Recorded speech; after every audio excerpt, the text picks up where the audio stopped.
2026年4月、韓国、ソウルのある小学校の講堂で、それは起きた。卒業式の会場に、招待状を持たない5人の子供たちが現れた。みんな、孤児院で育った子供たちだった。その子たちが口々に呼ぶ名前は、ただ一つ、おばあちゃん。壇上に小柄な老女が立っていた。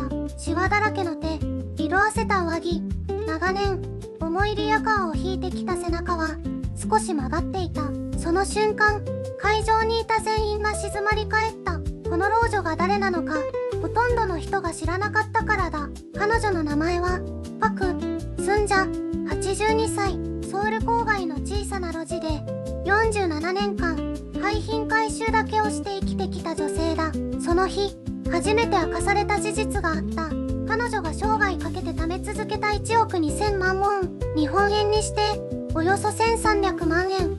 その全額が、5人の孤児のための奨学金基金として、ひっそりと設立されていたのだ。誰にも言わずに、37年間、ずっと黙ったまま、壇上で彼女は泣かなかった。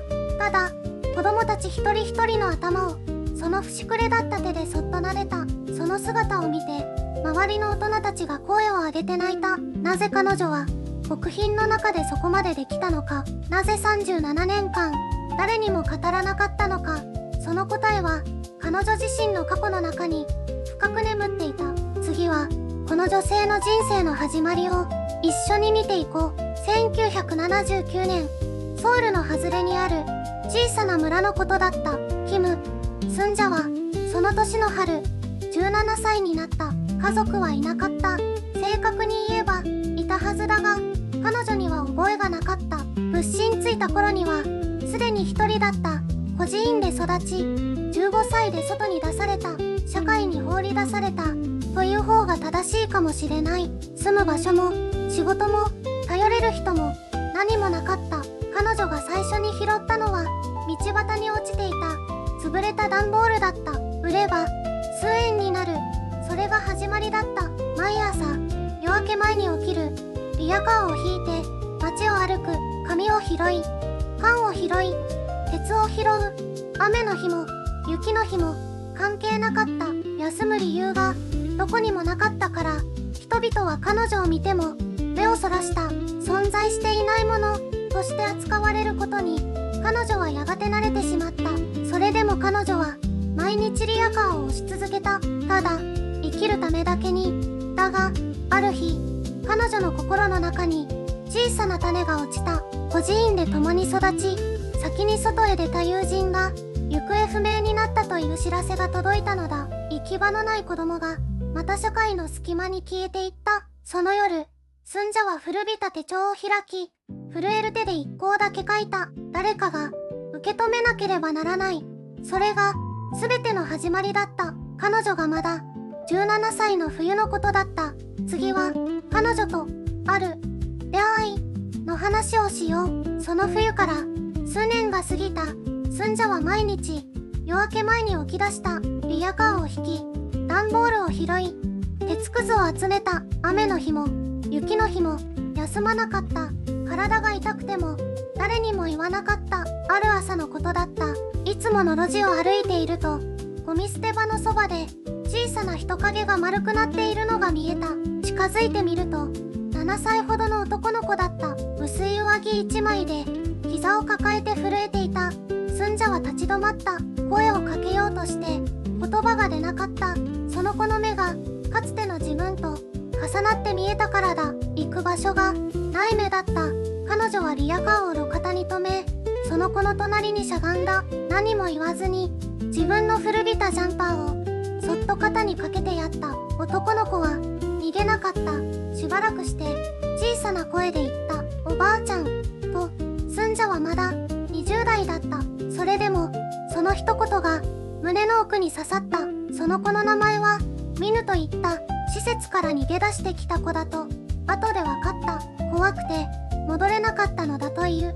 スンジャは役所に連絡した。しかし、ただ連絡するだけでは終わらなかった。ミヌが安全な場所に移るまで、3日間、自分の狭い部屋に泊めた。飯を食わせた。話を聞いた。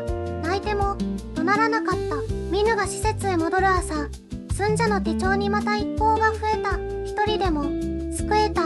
その小さな確信が彼女をさらに深いところへと連れて行くことになる。あの朝から寸者の中で何かが変わった。ミヌを送り出した後、彼女はしばらく部屋の隅に座っていた。何も言わず、ただ手帳を握りしめていた。一人でも救えた。その6文字が胸の奥で静かに燃え続けた。それまでの寸者にとって廃品回収は生きるための手段だった。食べるため、明日をつなぐため、ただそれだけだった。しかしミヌと過ごした3日間がその意味を変えた。お金は人を救えるのだと、小さな積み重ねが誰かの未来になれるのだと。寸者は翌日からまた路地に出た。以前と同じようにカートを引いて段ボールを拾った。しかし歩き方が違った。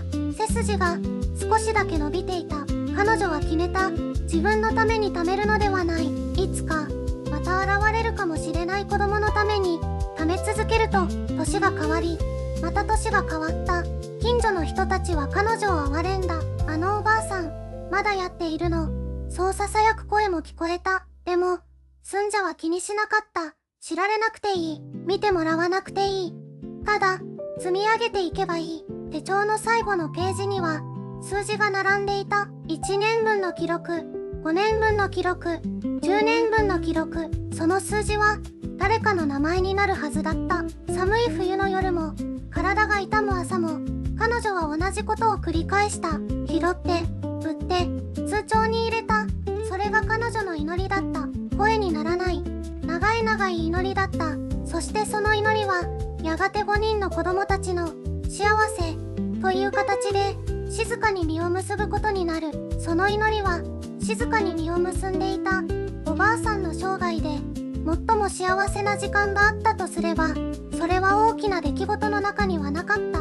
温かいお茶をいっぱい飲む朝、通帳の数字が少しだけ増えた夜。そういう小さくて静かな瞬間の中にあった。誰にも話さなかった。話す必要もなかった。ただ続けることが彼女の喜びだった。段ボールを積み上げるたびに心の中で名前を呼んだ。まだ会ったことのないどこかにいるはずの子供たちの名前を。その子たちが笑えるように、その子たちが学べるように、その子たちが自分のように孤独な夜を過ごさなくて済むように。それだけを願って37年が過ぎた。しかし幸せな時間には必ず影がやってくる。2026年の冬が始まる少し前、おばあさんの体が限界を告げた。長年の野外作業で両膝の軟骨はほとんど残っていなかった。医師は静養を命じた。しかし彼女は首を縦に振らなかった。まだ足りない。その一言だけを残して翌朝もカートを引いて出かけた。近所の人たちは心配した。止めようとした。それでも彼女は笑って手を振った。痛みはもう慣れていた。寂しさももう慣れていた。ただ一つ慣れなかったのは、もし間に合わなかったらという恐れだった。あの子たちに届く前に終わってしまったら。その思いが折れそうな体をもう一度だけ立ち上がらせた。何度も何度も。そしてそのもう一度が積み重なった先に5人の子供たちとの出会いが静かに待っていた。次回、彼女の最後の支えとなったものが明らかになる。人は誰かに支えられて生きている。それが分かったのは倒れそうになったあの夜のことだった。冬の終わり、体がついに限界を超えた。熱が下がらずリヤカーを引けない日が続いた。3日間何も稼げなかった。通帳の残高を見つめながら初めて思った。もうやめようかと。その時ドアをノックする音がした。隣に住む老婆だった。黙って温かいお粥を一つ置いていった。何も聞かなかった。何も言わなかった。ただそこにいてくれた。それだけで涙が止まらなかった。人に優しくされることに慣れていなかった。むしろ怖かった。優しさはいつか終わると知っていたから。でもその老婆は翌日も来た。その次の日も来た。季節が変わっても来続けた。あんたが拾うもんはゴミじゃない。ある日彼女はそう言った。未来を拾ってるんだよ。その言葉が折れかけた心に深く刺さった。自分のしていることに意味があるのかもしれない。捨てられかけていた信念がもう一度息を吹き返した。5人の子供たちのことを思い出した。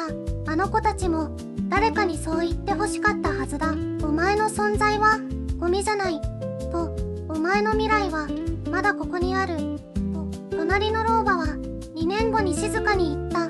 葬儀には誰もいなかった。彼女だけが最後まで手を握っていた。支えてくれた人はもういない。でも受け取った言葉は消えなかった。その言葉を今度は子供たちへ渡す番だった。形は変わっても優しさはつながっていく。次回、長い沈黙の末に全てが動き出す。言葉は残る。たとえそれを言った人が言っても、隣の老婆が去ってからおばあさんの日々は変わった。表向きは何も変わっていなかった。夜明け前に起き、カートを引き、段ボールを拾う。その繰り返しだった。でも心の中に小さな火が灯っていた。誰かを守らなければ。その思いが初めて芽生えた日のことをおばあさんはよく覚えている。あれは冬の朝だった。ゴミ捨て場の隅に小さな靴が落ちていた。子供用の古びた運動靴だった。片方だけ誰かが捨てたのか、それとも誰かに捨てられたのか。おばあさんはその靴をしばらく見つめた。かつての自分がそこにいた気がした。捨てられた場所にまだ立っている子供の姿が。その日からおばあさんの食べ方が変わった。自分のためではなく誰かのために。名前も顔も知らないまだ見ぬ子供たちのために。1枚の段ボールが100円になる。100円が1000円になる。1000円が1万円になる。その積み重ねを37年続けた。誰にも言わなかった。言う必要がなかった。優しさとは見せるものではない。静かに渡すものだ。あの老婆が言葉一つで自分を変えてくれたように、おばあさんはお金という形でその優しさをつないだ。形は違っても本質は同じだった。お前の存在はゴミじゃない。その言葉が今度は5人の子供たちへと向かっていた。そして2026年4月、ついにその瞬間が訪れる。2026年4月、東京ではなくソウル郊外の小さな小学校の講堂。卒業式の朝だった。5人の子供たちが会場の入り口に立っていた。招待状は持っていなかった。